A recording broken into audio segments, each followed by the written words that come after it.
Olá, bom dia, boa tarde, boa noite. Hoje, 4 de agosto, nosso 26º encontro, cumprindo sempre de maneira muito cartesiana o nosso programa inicialmente previsto desde o nosso primeiro dia de aula, né?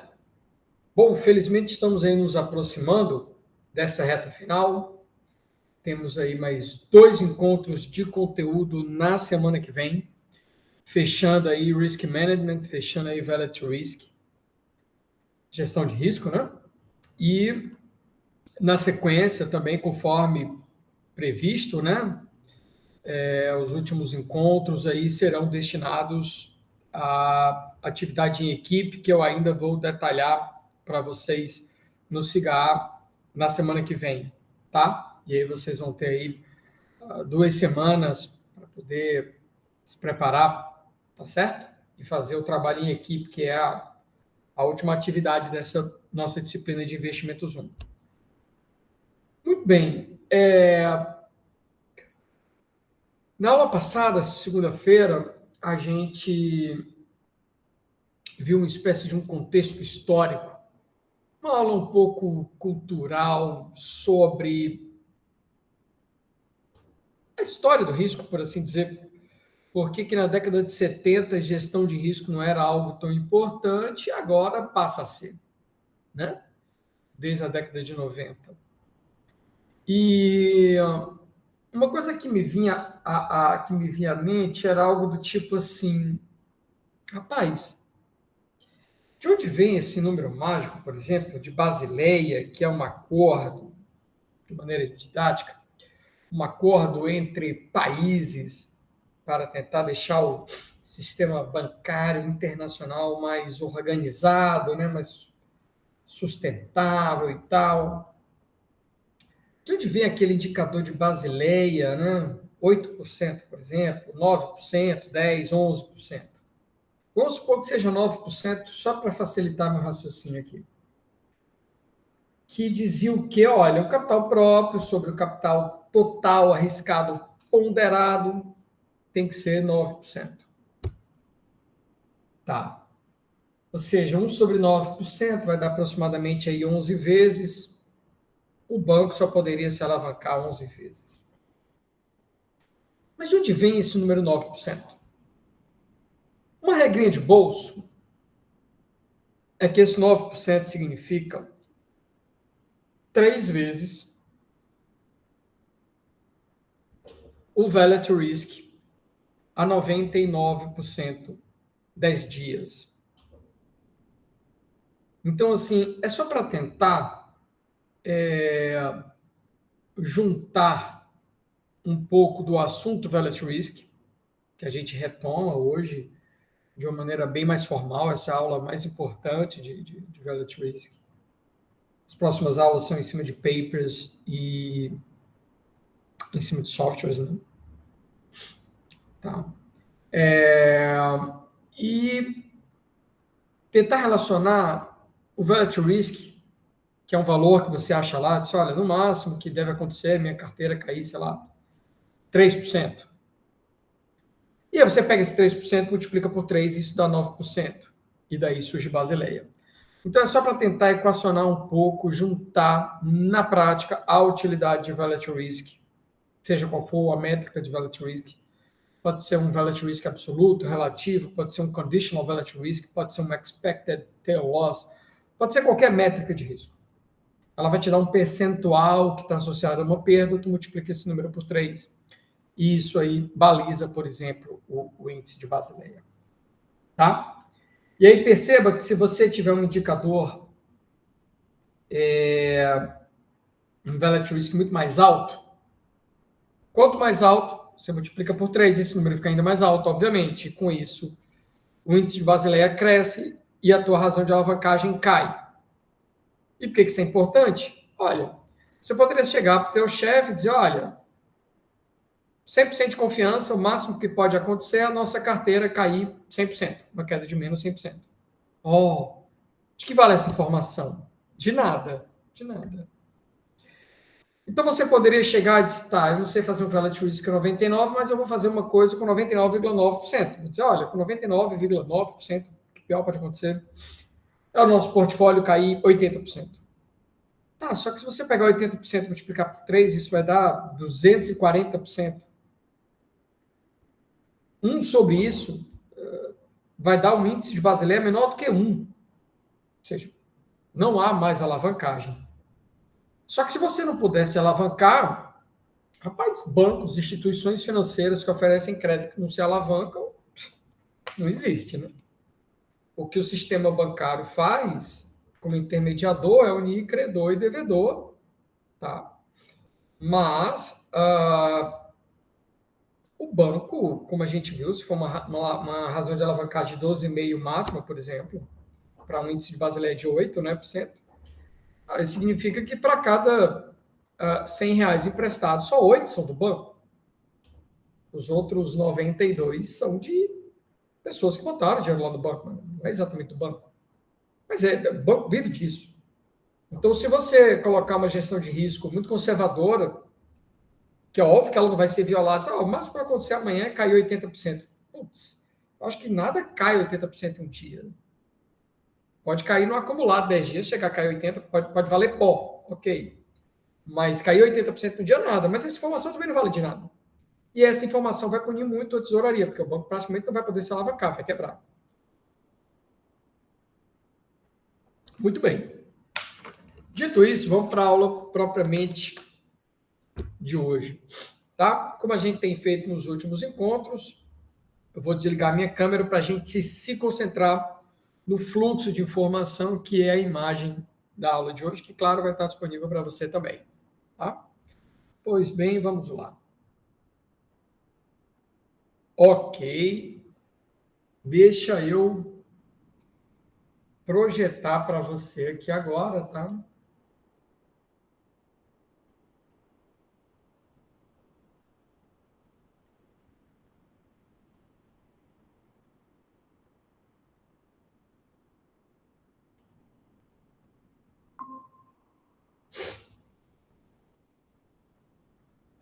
Muito bem. Acho que assim está razoável, né?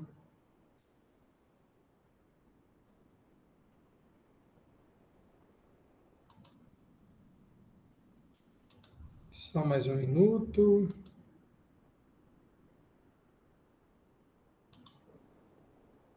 Acho que ficou melhor, né? Um pouco maior ainda.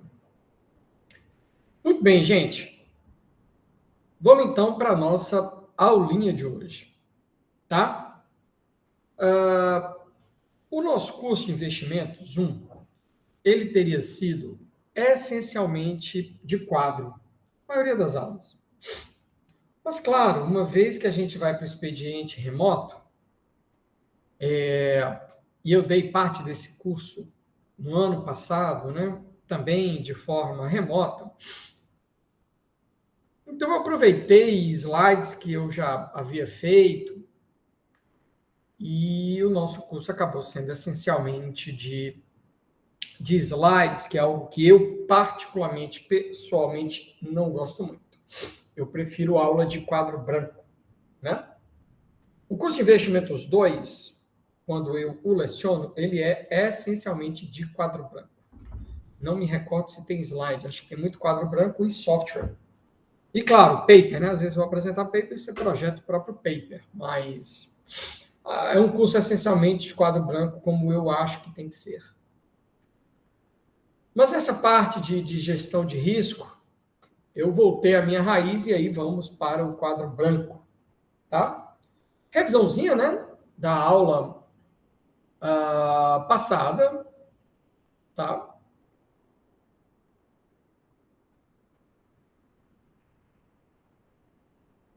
Definição aqui de Volatility Risk. Volatility Risk, ou valor em risco, valor sob risco, não confundir a sigla VAR, né, VAR, com vetor autorregressivo, muito comum em econometria, né, em time series.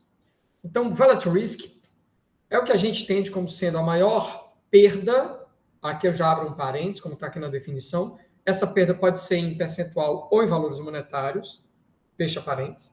Maior perda esperada em um determinado horizonte de tempo, você precisa definir esse delta T, tá? Que padrão ouro nessa literatura, trabalhar com dados diários, seja de uma carteira de crédito, de uma carteira de investimentos sua, que for. E aí, se você está trabalhando com dados diários, o T, a tua frequência diária, esse delta T padrão ouro é um dia, delta T igual a 1, ou 10 dias. Muito estranho você fugir disso. Tá? Se for Basileia, Velatil Risk seguindo o padrão Basileia, delta T igual a 10 dias. Se for padrão Risk Matrix, um dia só à frente. Tá? Então, é a maior perda esperada em um determinado horizonte de tempo, dado um determinado nível de confiança, que a gente vai chamar de C. Esse C é um número percentual que vai de 0 a 100%. Mas não é qualquer C. Padrão ouro nessa literatura, ou você usa como Basileia 99% de confiança, ou Risk Matrix 95%. Beleza? Maravilha. Muito bem. Daqui para frente, tá? A gente vai seguir toda uma literatura em que você vai poder escolher o teu nível de confiança, C percentual, mas por enquanto eu não vou te dar liberdade para você escolher o teu delta T. Então as fórmulas que a gente vai derivar agora são para delta T igual a 1, ok? Delta T igual a 1. Muito bem, professor Paulo. Maravilha. Dependendo da fórmula de Velatil Risk que você vier a usar, você vai poder manipular para um delta T igual a 10, por exemplo. Tá? Mas, por enquanto, todas as fórmulas para delta T igual a 1. Graficamente, o que é que temos? Olha, eu adoro um bom gráfico, né? Como um engenheiro civil, assim, já estudou um pouco de finanças, um bom gráfico de cunho estatístico ou não, me ajuda muito a enxergar o problema na maioria das vezes. Pois bem, então o que é que temos aqui neste gráfico? Olha, no eixo horizontal, é como se fosse o suporte da tua variável aleatória. Os possíveis valores para aquela tua variável aleatória. Variável aleatória é o cara. Quem é o cara em finanças? Retorno líquido nominal diário. A gente aprendeu isso desde a primeira semana.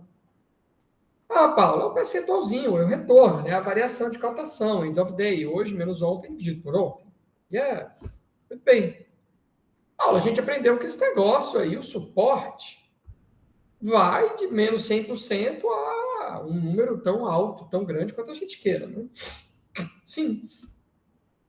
Então, basta você entender que essa reta horizontal aqui é o suporte, ou seja, é a reta dos números reais, e eu vou botar aqui um zero aqui no meio do caminho, tá? Só para nos orientar. Normalmente, estamos falando de um ativo, né? Então, vou marcar um zero aqui, um pontinho. Um ativo cujo ganho esperado, tá aqui o operador esperança, né? A média dele, tá? Ela é positiva, por isso que ela está aqui à direita do zero. Ah, Paulo, mas pode ser um ativo cuja média é negativa. Ok, problema nenhum. Beleza? Aqui é um gráfico hipotético, assim, genérico, problema nenhum. Tá. O que diabo sois? Essa linha vermelha, né? Eu até preciso continuá-la aqui, né?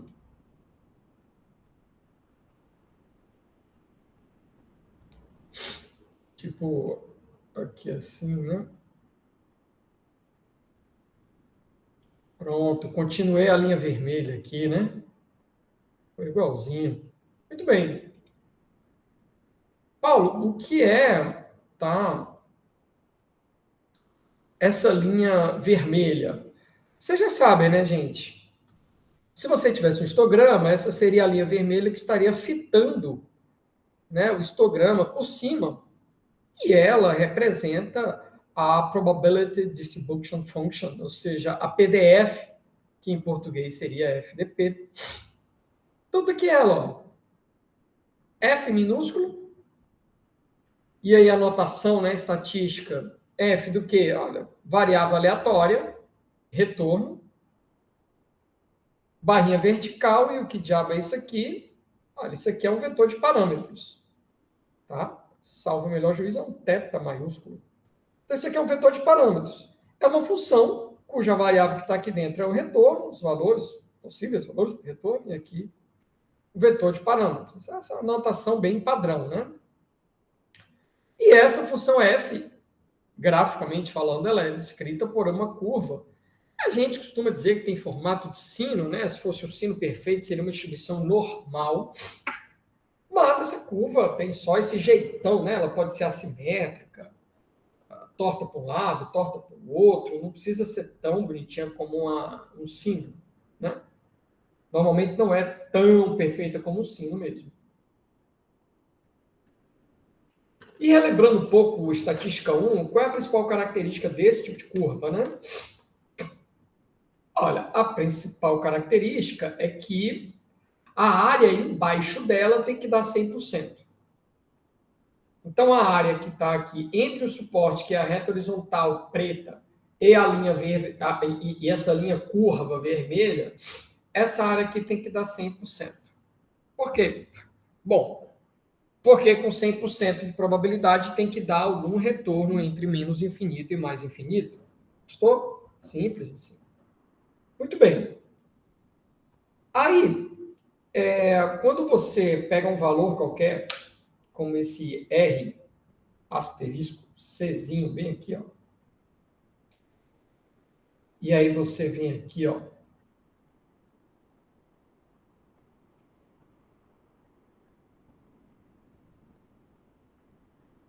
E traça uma reta vertical bem aqui, assim, ó.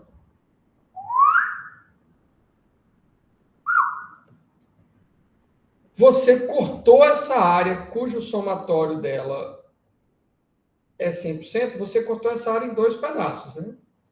Um para cá.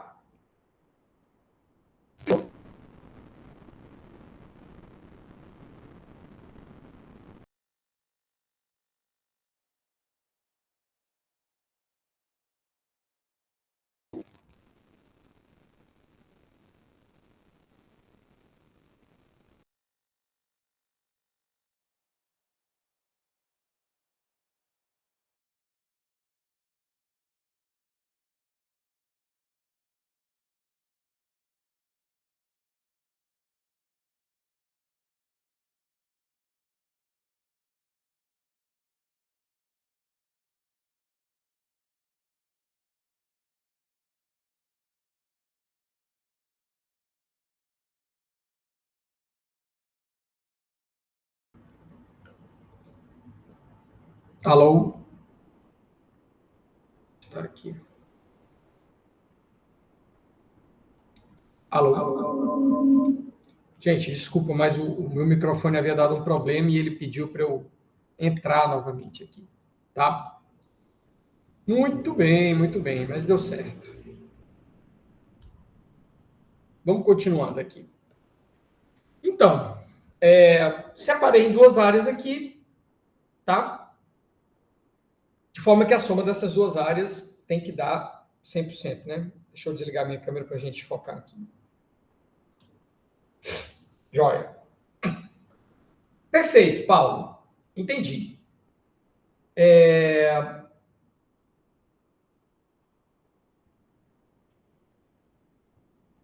Deixa eu apagar isso aqui. Cortei aqui, né? À direita é uma área que a gente vai chamar de C. Consequentemente, à esquerda, 1 menos C. É como está aqui nessa legenda, tá? De verde aqui a área 1 menos C. E branco com vermelho, né? A área branca, na realidade, aqui C%. Paulo, mas esse C, coincidentemente, é aquele mesmo C do nível de confiança? Não, não é coincidência, não. É exatamente isso. Quando você tem uma variável aleatória, você tem uma amostra, você monta um histograma. A partir desse histograma, você acha a distribuição de probabilidade que fita o histograma, joga o histograma fora e, a partir da distribuição de probabilidade, você começa a fazer inferências de caráter populacional. E aí você sabe que tem que acontecer algum valor, né, no suporte da distribuição. E o que é que, quando eu separo, por exemplo, né, como eu fiz aqui, né, essa área direita e essa área esquerda, o que é que isso quer dizer? Olha, com 100%, esse retorno aqui do teu ativo em questão, ele dá um valor maior ou igual que esse retorno bem aqui, ó. E com probabilidade 1 menos C%, vai dar um valor menor ou igual a ele. Simples assim. Tudo bem, beleza. Mas eu ainda não entendi, Paulo, por que esse C aqui é o mesmo do C aqui.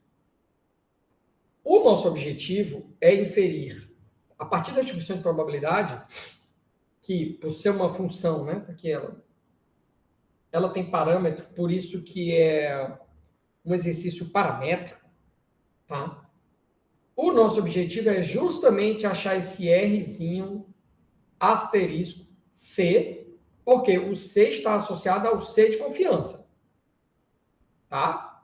Esse Rzinho, ele tem um vínculo direto com o C. Se você mudar o nível de confiança, é óbvio que muda esse Rzinho. Note, esse Rzinho asterisco C é que faz com que essa área aqui seja de 100%. Consequentemente, a esquerda 1 menos 100%. Então, esse Rzinho está diretamente associado ao C. Mudou o C, muda o Rzinho. Se muda o Rzinho, muda o C. Muito bem. Tá, Paulo, mas ainda não ficou claro por que C% está aqui. Olha, esse Rzinho C%, tá? Se C for, por exemplo, 95%, significa que 95% de probabilidade que no dia seguinte, dia já fora da amostra, seja 95% de chance, de probabilidade que no dia seguinte os retornos sejam maiores ou iguais que esse número bem aqui, R asterisco C. Isso significa que há uma chance de 5% dos valores serem menores ou iguais que esse Rzinho C. Olha, o que é que nós temos aqui dito de outra forma? Paulo, esse númerozinho aqui, Rzinho C asterisco, é a maior perda esperada um dia à frente com um nível de confiança de 95%. Tá certo? Por quê? Olha, com 95% de confiança, os valores devem ser melhores do que esse número. Somente com 5% é que esse número, que é uma perda, normalmente é um valor negativo, claro, é que esse número seria violado, que eu teria uma perda pior do que a caracterizada por esse Rzinho asterisco C. Tá? Quando eu simplesmente observo esse número aqui, do jeito que ele está aqui, a gente chama esse cara de Value Risk, associado ao percentual, né, o nível de confiança 100%, absoluto. Se eu quisesse VAR com esse mesmo nível de confiança relativo, em vez de eu olhar para esse número frio, tipo, é uma perda de 3%, se eu quiser o VAR relativo, tem que ser relativo a alguma coisa. Para ser relativo a alguma coisa, é relativo em relação à média, ou seja, é o valor esperado. Então, esse cara aqui, limpo e seco, o VAR absoluto, é a distância dele para o zero. E o VAR relativo é a distância dele em relação à média. Ou seja, basta você somar o VAR absoluto com a média. E aí você vai ter um valor maior. Este é o VAR relativo. Então, imagine aqui que você está diante de um ativo, cujo VAR absoluto foi uma perda de 3%, menos 3%, né? 3%. E esse menos 3% é a distância em relação ao zero, é o VAR absoluto. Suponha que esse ativo tem um ganho esperado de 0,5%. Então, a distância do menos 3 até o 0,5 é uma distância total de 3,5%. Então, VAR absoluto, 3%, VAR relativo, 3,5%. Dado que o ganho esperado é de 0,5% aqui. O mais comum é o VAR absoluto mesmo, tá? Esquece a média, não vai fazer a menor diferença. Tá, Paulo, mas eu tenho também um caso em que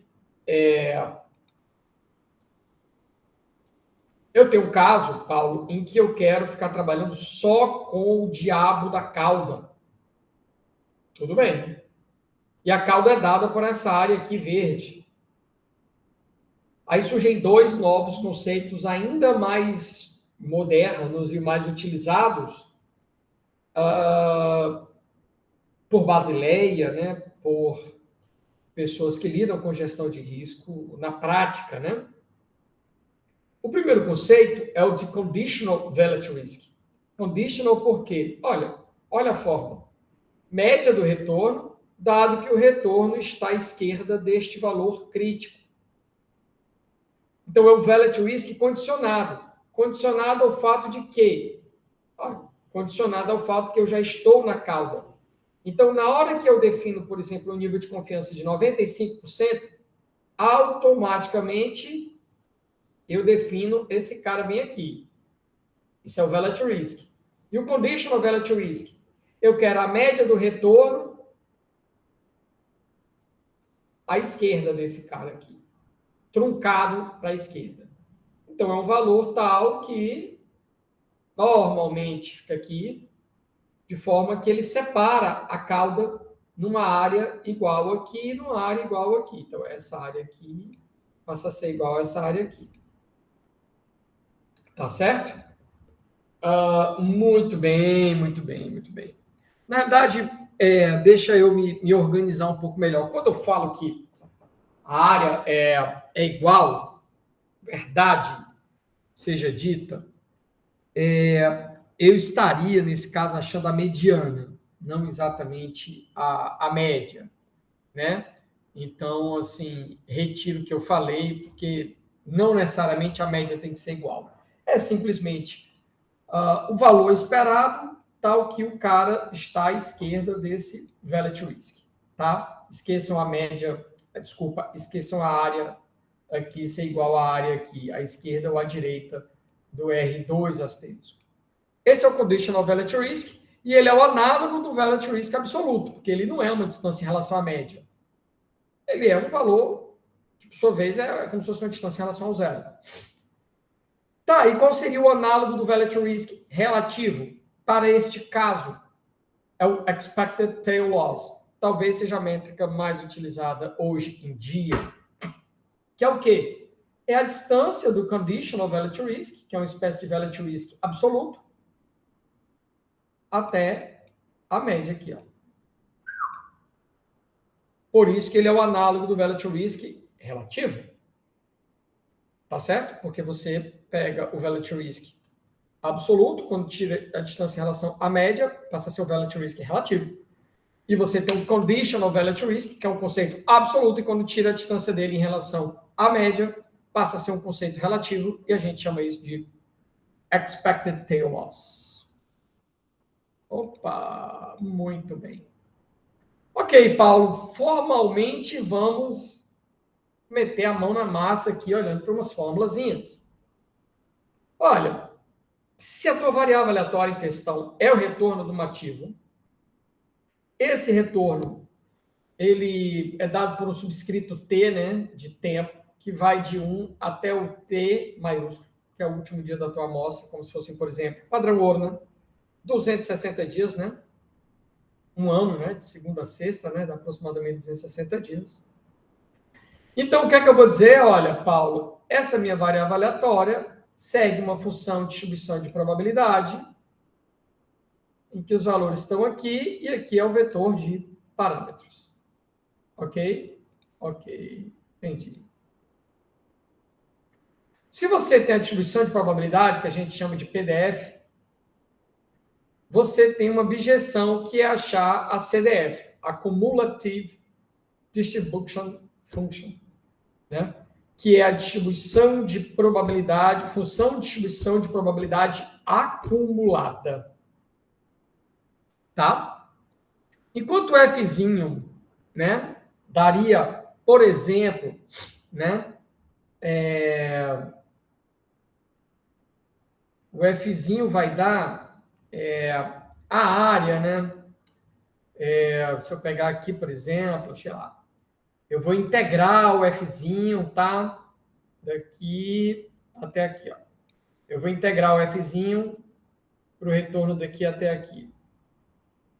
Então, ele vai dar essa área aqui, né? Se eu integrar o Fzinho com retorno indo de menos infinito até mais infinito, vai dar 100%. Esse é o Fzinho, tá? É isso que quer dizer o Fzinho. Agora, eu tenho o conceito de acumulada, que é a área à esquerda do retorno. Esse conceito é maravilhoso, porque note que é tudo isso que eu estou querendo, né?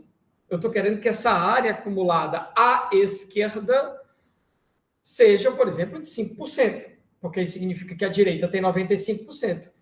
E significa que eu acabei de achar o Value Risk com 95%. Simples assim. Então, na hora que eu descobri, ó, esse cara bem aqui, ó, rapaz, se eu achar que esse cara aqui é o Rzinho asterisco, essa área à esquerda vai ser igual a 5%. Se eu achar Rzinho asterisco com C igual a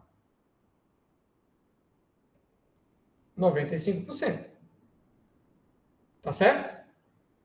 Então, é isso que eu tenho que achar. Qual é o retorno tal que a área à esquerda fica 5% e a área direita fica 95%. Tá, Paulo, mas não é isso que a CDF dá. A CDF dá. Eu boto o retorno aqui, esse é uma espécie de input, o output que ela me dá é justamente a área à esquerda. Você está dizendo que você quer dizer que a área à esquerda é 5% e quer descobrir qual é esse retorno. Como é que faz isso? Ah, a inversa.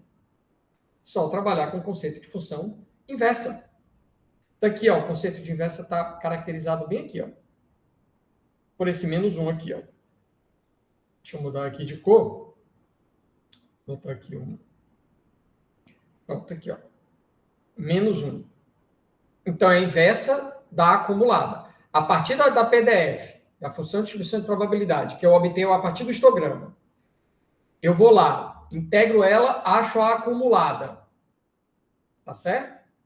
A partir da acumulada, tá? Que nada mais é do que a integral, né? Da Fzinha de menos até o retorno em questão, de menos infinito até o retorno em questão, tá? Eu acho a acumulada. Inverto a acumulada, que passa a se chamar quantílica. É uma definição inversa da Cumulative Distribution Function. Simples assim. Agora sim. Agora sim. Porque se eu definir que o meu nível de confiança é, por exemplo, 95%, esse é o meu nível de confiança, 1 menos 95% dá 5%, é a área que eu quero à esquerda, está aqui, ó. A área que eu quero à esquerda, 5%. Eu vou informar isso para a quantílica, 5%. O cara que agora vai sair aqui como resposta da quantílica é o Value Risk absoluto, associado ao nível de confiança de 95%, porque dentro da quantílica eu coloquei a informação que eu quero que a área esquerda seja de 5. Logo, a área direita vai ser de 95. E a quantílica é a inversa da acumulada. Simples assim. Tá bom? Maravilha. Aí vamos para o mundo gaussiano. E aqui estamos nos encaminhando para o final desse encontro, em que a gente percebe que é uma aula essencialmente de probabilidade. É uma aula de estatística 1, né? Muito bem. No mundo gaussiano, que é o mundo originalmente, digamos assim, né? Que se saiba, talvez tenha sido iniciado em 1738, com a descoberta do de Moivre, que tinha curvas em formato de sino, né? Mas, segundo as contas do Gauss, né, para você ter essa curva em formato de sino, simétrica, bonitinha e tal, você tem que estar diante de uma função normal, uma função gaussiana de distribuição de probabilidade, está aqui ela. Né?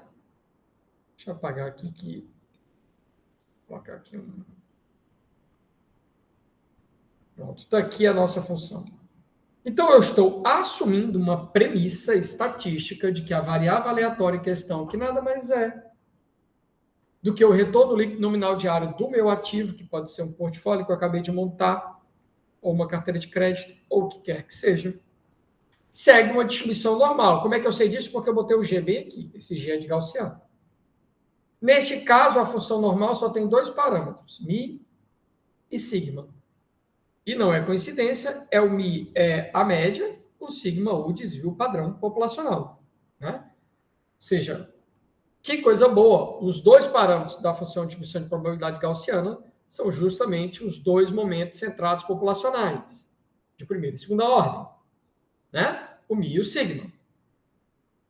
Tá, Paulo, mas eu não quero aquela função normal lá, aquela exponencial de não sei o quê, aí aparece uma raiz, aparece um π, eu não quero aquilo. Eu quero a quantílica já, meu amigo. Eu quero a inversa da acumulada da gaussiana. Olha que coisa boa. Quando você vai à inversa da acumulada da gaussiana, então vamos lá. Se essa é a distribuição de probabilidade gaussiana, a acumulada está aqui, ó, F maiúsculo, Gzinho. elevei a menos 1 é a quantílica, é o que eu quero.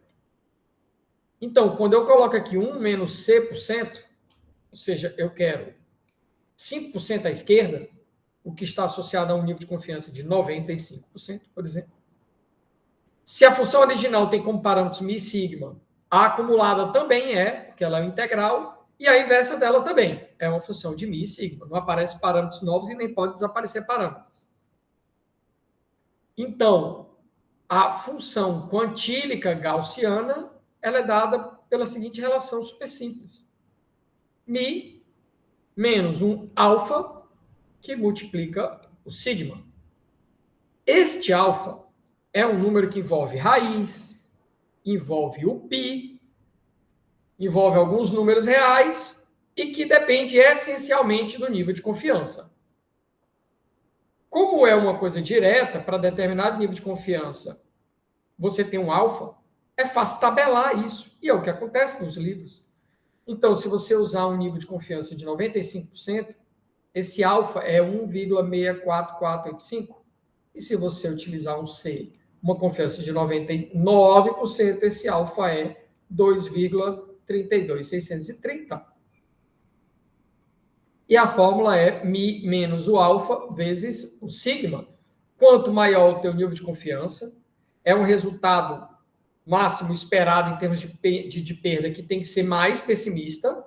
Claro que estamos falando de um velocity risk mais negativo, uma perda maior. Com um nível de confiança maior, você tem que trazer um resultado mais negativo, mais pessimista. Isso vai ser dado através de um alfa cada vez maior, porque quando esse alfa vem aqui multiplicando um desvio padrão, que é um número, né, necessariamente positivo, e ele está aqui, ó, menos alfa vezes sigma, significa que quanto maior o alfa, menor vai ser esse retorno. Se trata de uma perda maior, é um R mais negativo. Ah, Paulo, mas isso é uma beleza, né? Porque é uma função mega simples, não tem dificuldade. Eu já tenho alfa tabelado para 95, 99, ou qualquer que fosse o outro nível de confiança. Eu tenho o mi e o sigma, que são dados, né, por estimadores não viesados da média amostral e do desvio padrão amostral, fim de papo. Eu faço Excel. Se eu tiver lá 260 observações do meu retorno, eu tiro a média dos retornos, eu tiro o desvio padrão populacional do retorno. E mágica, média menos 2,32630 vezes desvio padrão é justamente o value at risk a 99%. Só faltou uma coisa, vírgula. Se aquele retorno se comportar de maneira normal, se ele puder ser descrito por uma distribuição de probabilidade gaussiana. Esse é o problema, amigos. Porque faz quase 100 anos que essa literatura, e aqui eu vou dar apenas algumas contribuições, como Levy, Mandelbrot, Fama, você vê que algumas são da década de 60, que é quando a literatura de eficiência de mercado está bombando, tá? Mas essas contribuições nem são tão recentes assim, porque desde 1925 já havia, né, artigos aí reportando uma evidência muito forte de que o mercado financeiro não é normal.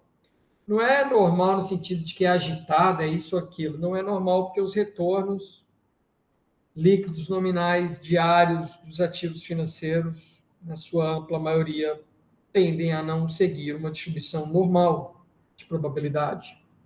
Simples assim. Por isso que a gente chama não Gaussian world. Na realidade, o que você percebe é que uma distribuição normal, ela necessariamente precisa ter curtose igual a 3 e tem que ser simétrica. É uma forma de... É uma distribuição que tem formato de símbolo e é simétrico, né? E as caudas não demoram muito para morrer para um lado ou para o outro, e nem são tão pesadas. Essa é uma distribuição normal. Mas o mercado financeiro ele é leptocúrtico e ele é assimétrico. Você vai ter caudas que se alongam mais para um lado ou para o outro. Não há um padrão muito claro, não que eu saiba, de que essa simetria necessariamente seja para a esquerda ou para a direita. Não me recordo se há essa evidência, que eu realmente acho não. Mas há um padrão que, além de ser assimétrico, às vezes para um lado, às vezes para o outro, mas ela é leptocúrtica no seguinte sentido: ela apresenta caudas pesadas, caudas grossas, caudas com áreas muito densas. E está associado, se for a cauda da esquerda, é uma variável aleatória não gaussiana, porque resultados bastante negativos, porque eu estou falando da densidade da cauda da esquerda, então resultados bastante negativos são mais prováveis do que se eu estivesse lidando com uma série de variação percentual de preço de banana. Então, finanças não é para amadores. Faz quase um século que a gente sabe que os retornos não são normais. E aí? Bom, você fazer uso de uma premissa que você achava ser verdadeira e que não é, significa ignorância. Mas não havia dolo. Só que agora você já sabe, primeiro, que provavelmente não deve ser normal. E segundo, você tem testes para fazer isso, como Jarque Bera, da década de 80. Qualquer envios básico, qualquer linguagem dessa, você tem teste de normalidade, é muito simples de fazer. E você percebe que não é gaussiano. Então, não é nem que fosse, olha, eu sei que tem uma distribuição melhor para fitar, porque daí exigir que a normal seja a best fitting distribution também é muito forte, mas, tipo, olha, eu até acho que tem uma distribuição aqui que poderia fitar melhor, como uma logística, mas a normal fita razoavelmente bem, não é uma premissa tão braba assim. O problema é que você vai descobrir que a normal não é um fitting adequado. Não, você não pode considerar normal. Você vai ter assimetrias acentuadas e você vai ter leptocurtose muito bem definidas a partir de uma curtose que é bem maior do que 3, que é a curtose de uma função normal. Bom, se você usava value at risk gaussiano sem saber que não era gaussiano, era questão de ignorância. Mas agora que você já sabe, você precisa corrigir isso. E aí, no mundo real, uma parte dessa literatura de value at risk faz isso, com contribuições, por exemplo, como Hull e White, 98, Vaughan, 2002, Clan e Fisher, 2003. Então, faz mais de 20 anos que algumas pessoas perceberam que é o seguinte, cara, querido, basta você achar a distribuição de probabilidade, que é o F, adequado, que eu vou chamar de Best Fitting, PDF, é a função que melhor fita. Isso aí é muito tranquilo de você achar no EasyFit, como a gente vai ver daqui a uma semana. Ele diz qual é a melhor função. A partir dessa, eu acho a acumulada dela, eu inverto e acho a quantílica. E jogo lá na quantílica 5% e ele vai me dar qual é o retorno, não mais baseado na quantílica da normal, mas baseada na quantílica da distribuição que realmente melhor fita aquela minha amostra de retornos. E vai fazer o quê, pai? Ora, vai fazer o quê? Muito simples.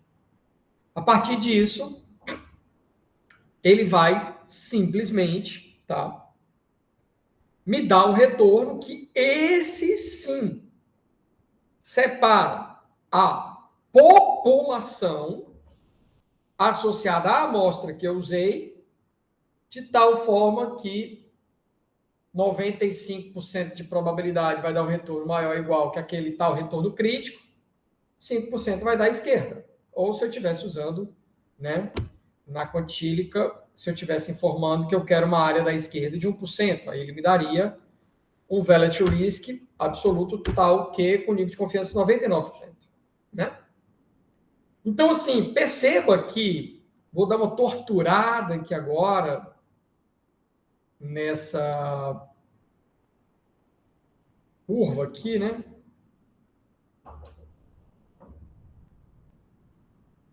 Perceba aqui o seguinte, ó. Então, aqui é a curva adequada, tá? A best fitting. Aí você faz uso de uma normal, por exemplo. Eu vou pegar uma outra curva aqui de outra cor bem diferente. Eu vou assumir que seja uma normal e eu vou dizer que a curva da normal que fita o histograma, né, a minha amostra, seja tal que... Pronto, eu vou assumir que é assim, tá?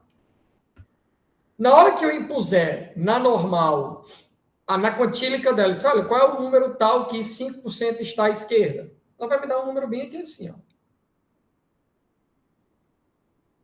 Então, na hora que você usa outra distribuição que não seja best fitting, aí muda a acumulada, aí muda a quantílica, na hora que você botar como input 5%, o output é aquele retorno que separa 5% à esquerda e 95% à direita, esse relative risk vai mudar de lugar. Mudou a distribuição, ele muda de lugar. Por isso você tem que usar a melhor distribuição, a que fita melhor. Isso faz um pouco mais de 20 anos que as pessoas perceberam isso.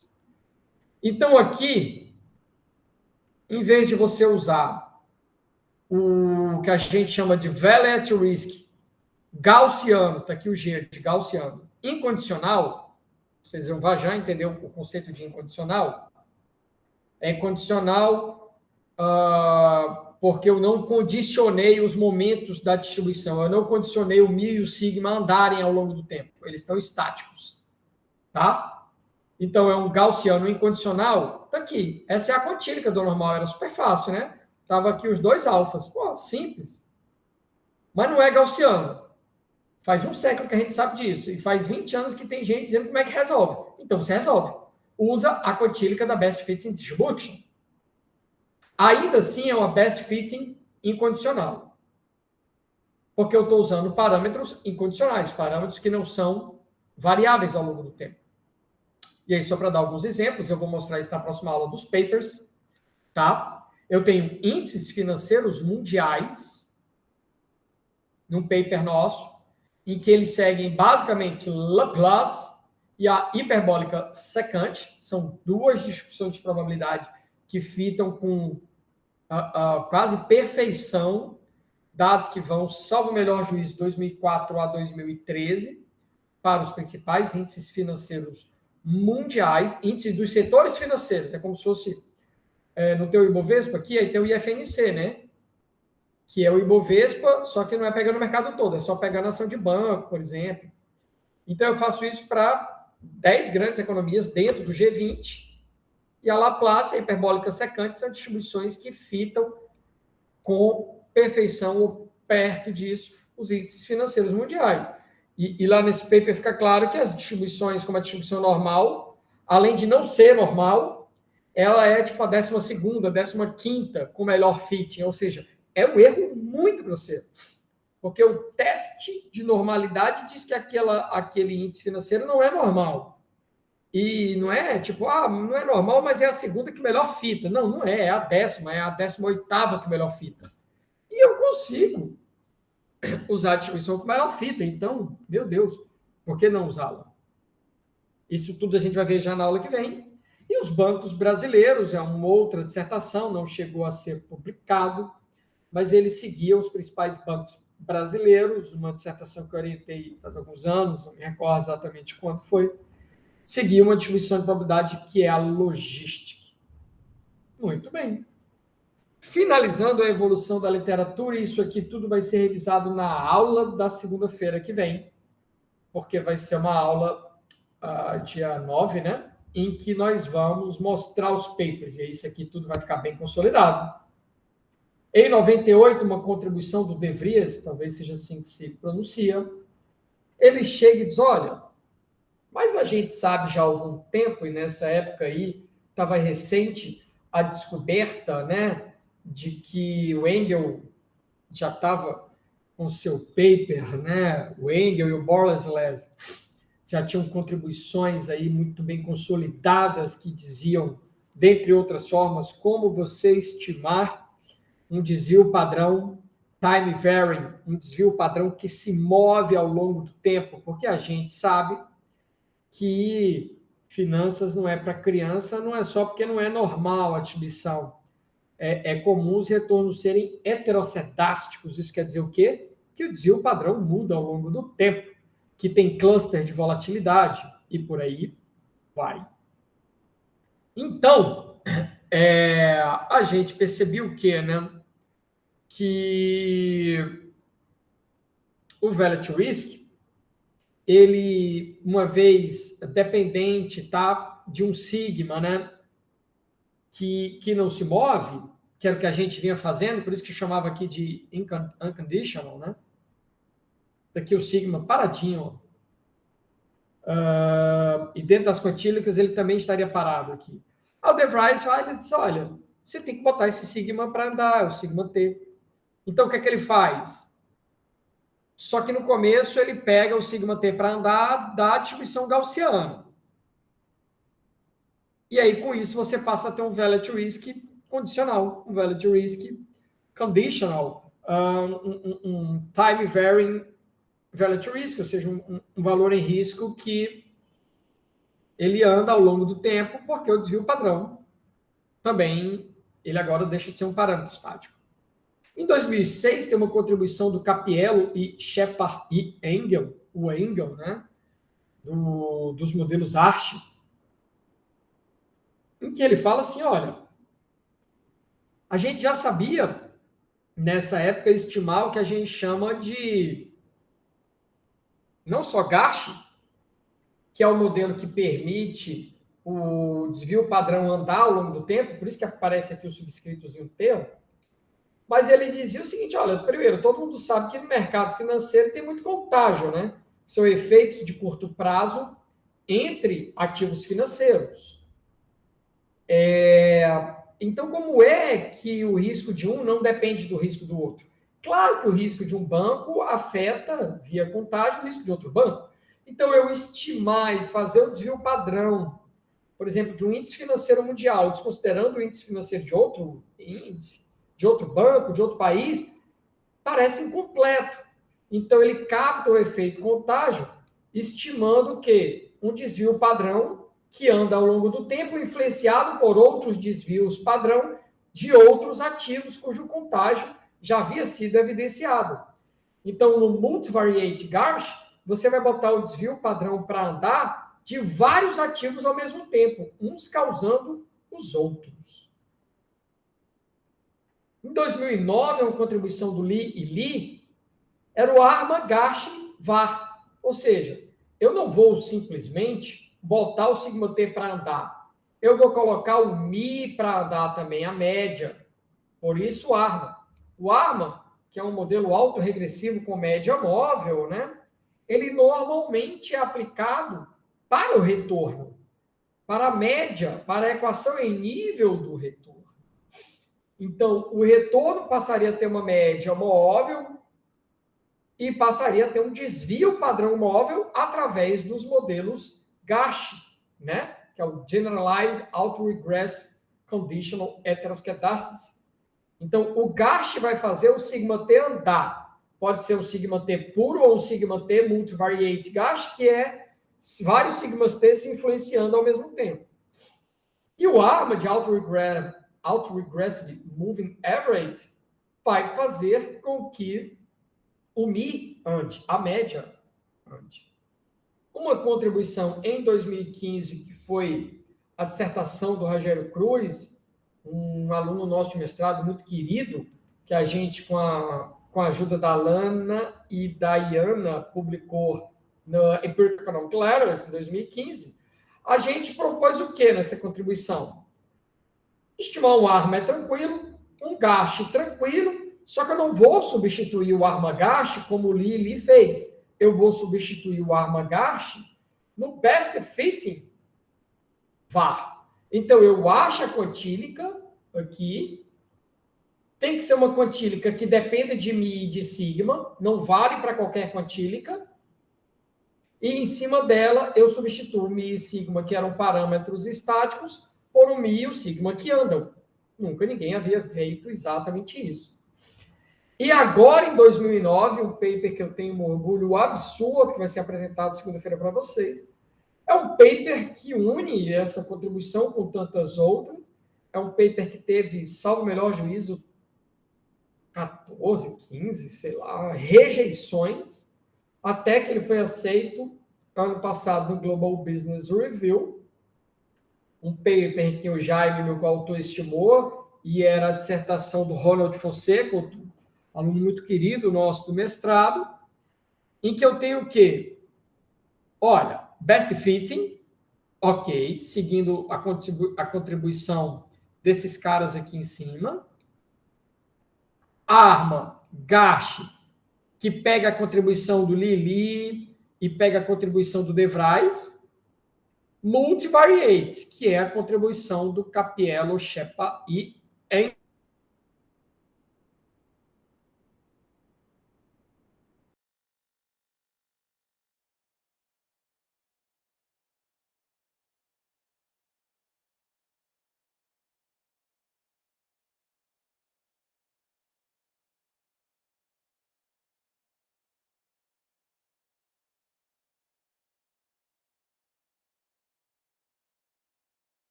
Bom, retornando aqui, por que a gente tinha que colocar e não podia ser para qualquer amostra? Porque o contágio, ele não está evidenciado exatamente para toda a amostra de ativos.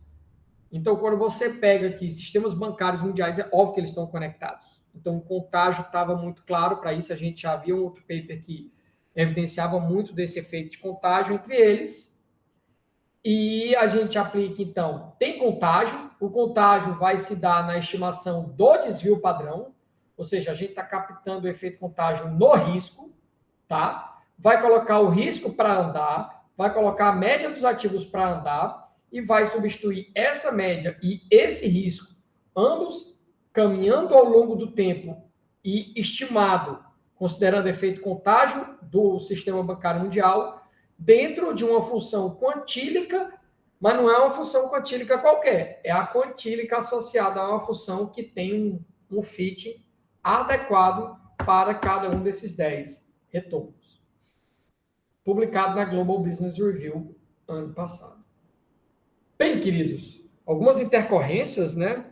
O microfone parou de funcionar e depois a própria gravação, mas espero que a gente tenha conseguido aí passar aí essa essência formal estatística do modelo de Valet Risk. E vou aqui terminando, né, a apresentação. Não precisa mais apresentar. Beleza? E muito feliz, tendo certeza de que foi uma aula aí bem técnica, mas que vai ser muito útil para vocês. Que Deus aí continue nos abençoando. Até segunda-feira da semana que vem. Bons estudos, gente. Vou parando aqui a nossa gravação.